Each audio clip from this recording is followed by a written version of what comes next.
ጠግበ መብላት ኃጢአት ነው የምትለው።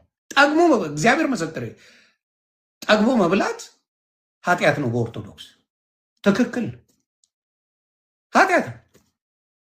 ሌላውን እንድታስብ የሚያደርግ አስተሳሰብ እንዲኖር ያስፈልጋል። እግዚአብሔር ለምን ምክንያት እንደፈለገ ባላቅም ሙሉን ድፍና አድርጎብኝ ነው የወጣሁት። እንደምታየው እንዲያውም እኔ ኦርቶዶክስን ነው ከማንም በላይ ያስቀየምኩት። ከማንም በላይ እውነት ለመናገር ኦርቶዶክስን አስቀይሜያለሁ። እንግዲህ እናቴ ኦርቶዶክስ ናት። አስበው። ለምን እንደፈለገም እግዚአብሔር አላውቅም። እግዚአብሔር በሚያውቀው ለምን እንደፈለገም አላውቅም። ስመ ክርስትና ሀብተ ማርያም ነው። የክርስትና አባትም እናትም የለኝም። እኔ የተሰጠው ከቤታችን ሁሉም አላቸው። በቤት ወንድሞቼ ክርስትና አባት አላቸው። እህቶቼ ክርስትና እናት አላቸው እህቶቼ። እኔ ብቻ ነኝ ለልደታ እና ለመድኃኔዓለም የተሰጠሁት። ለምን እንደሆነ አላውቅም።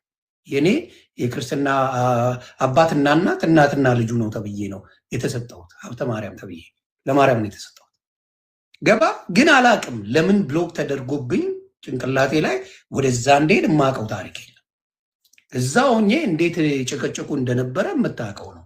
በማይረባ ነገሮች ደስ ብሏቸው ሼር ሲያደርጉኝ፣ ደስ ብሏቸው ምን ሲሉኝ፣ ደስ ብሏቸው ሰማይ ሲሰቅሉ ነበር። ለምን? ኦርቶዶክስን ስለላስኩ ብቻና ብቻ።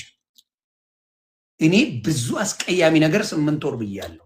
ቪዲዮ መፖሰት ትችላላችሁ። ጾታዬን ቀይራለሁ። ልጆቼ እንትን ቢሉ አላውቀውም። ያን ስሜት እግዚአብሔር በሚያውቀው ግን አሁንም እግዚአብሔር የተመሰገነ ይሁን እየተገለጠልኝ ነው። መልስ ከማ እየጠበቅኩ ነው? ከእግዚአብሔር እየጠበቅኩ ነው። መልሱን ደግሞ እሱ ነው የሚሰጠኝ። የምንቀዠቀዥበት ነገር የለም። ግን በማየው ነገር ላይ ባየሁት ነገር ላይ የኦርቶዶክስ ወንድምና እህቶቼ አጥብቃችሁ ያዙ። እምነታችሁ አጥብቃችሁ የያዙ። ብትወጣ የምታርፍበት ቦታ የለም። ከኦርቶዶክስ ስትወጣ ምናልባት ሙስሊም ማሻላ ብሎ ሊቀበል ይችላል። ከኦርቶዶክስ ሆነ ጴንጤ ሆንክ ማለት የምትገባበት ቦታን እንኳን አታውቀው።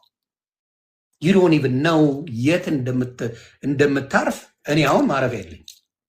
አየር ላይ ኤርፖርት ነው ማረፊያ የለም። እግዚአብሔር ምስክሬ ነው የምላችሁ።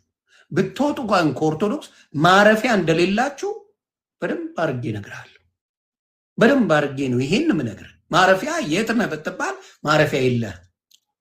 ያሳዝናል። ያንን ግን ሳይነግሩ በኦርቶዶክስ ጥላቻ ጨፋሪ ነበረ፣ ክለብ የሚወድ የነበረ ኦርቶዶክስ ሆኖ ደግሞ ዲያቆን ነኝ ዘማሪ ነኝ ሲል በምንድን ነው ከኦርቶዶክስ ሊወጣ የቻለው ብለህ ስትጠይቅ በዝሙት ነው። አብዛኛው በዝሙት ይወጣል።